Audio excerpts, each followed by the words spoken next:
దెయ్యాలు మనుషులను వెతుక్కుంటూ రావు. కానీ ఒకసారి వస్తే వెళ్ళిపోవు. నా పేరు విహాన్.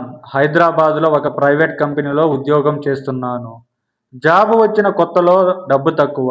అందుకే తక్కువ అద్దె ఉన్న ఇల్లు కోసం వెతికాను. ఒకరోజు బ్రోకర్ ఫోన్ చేశాడు. సార్ 2 బీహెచ్‌కే ఇల్లు ఉంది.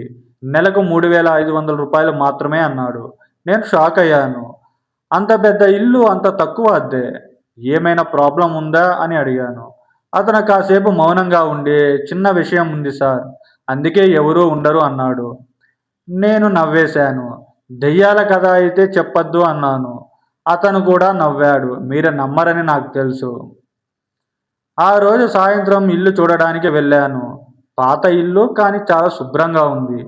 వింతగా అక్కడ ఎక్కడా దుమ్ము లేదు. నేను అడిగాను ఎవరు క్లీన్ చేస్తున్నారు? బ్రోకర్ ఒక్క మాట చెప్పాడు. నేను కాదు. అతను వెళ్ళిపోయాడు. నేను ఒక్కడినే అక్కడ ఉండిపోయాను.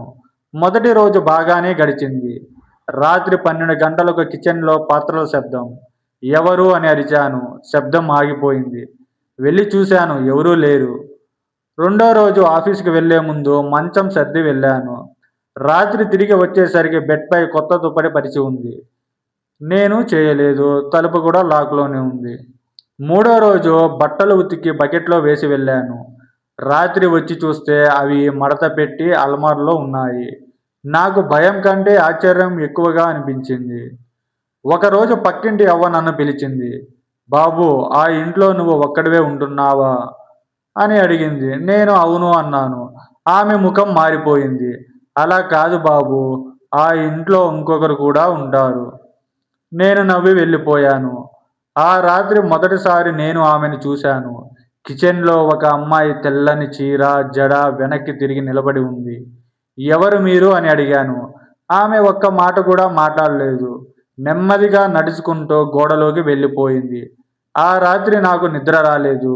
ఉదయం పక్కింటి అవ్వ దగ్గరకు వెళ్ళాను. ఆమె నిజం చెప్పింది. 15 సంవత్సరాల క్రితం ఆ ఇంట్లో లక్ష్మి అనే అమ్మాయి ఉండేది. ఆమెకు పెళ్లి కుదిరింది. కానీ పెళ్లికి ముందు వరుడు మోసం చేశాడు. అది తట్టుకోలేక ఆమె అదే ఇంట్లో ఉరివేసుకుంది. అప్పటి నుంచి ఆ ఇంట్లో ఉండే వాళ్ళను ఆమె ఎప్పుడూ ఇబ్బంది పెట్టలేదు.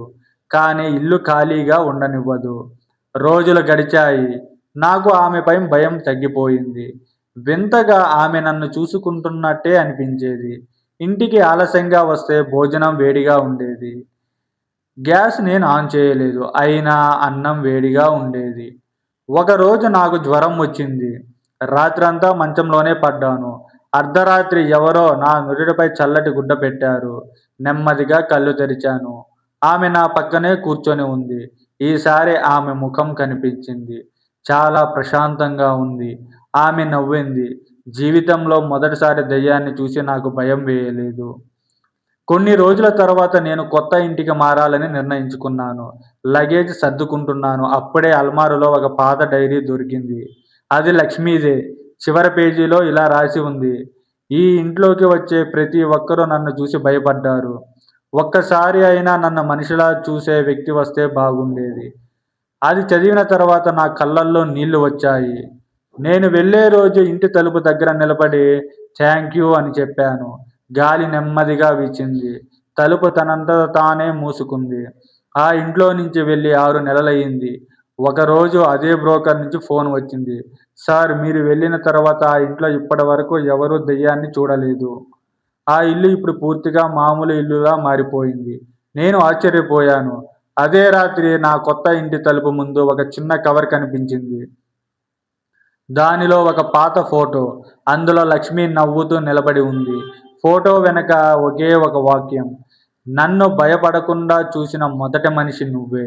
ఆ రోజు నుంచి నా ఇంట్లో ఎప్పుడూ మల్లెపూల వాసన వస్తూనే ఉండేది. నేను ఎక్కడికెళ్ళి తిరిగి వస్తే కొన్నిసార్లు నేను సర్దని వస్తువులు కూడా సరిగ్గా తమ స్థానంలో ఉంటాయి. ఇప్పటికీ నాకు తెలీదు ఆమె నిజంగానే విముక్తి పొందిందా? లేక ఇప్పటికీ నాతోనే ఉందా?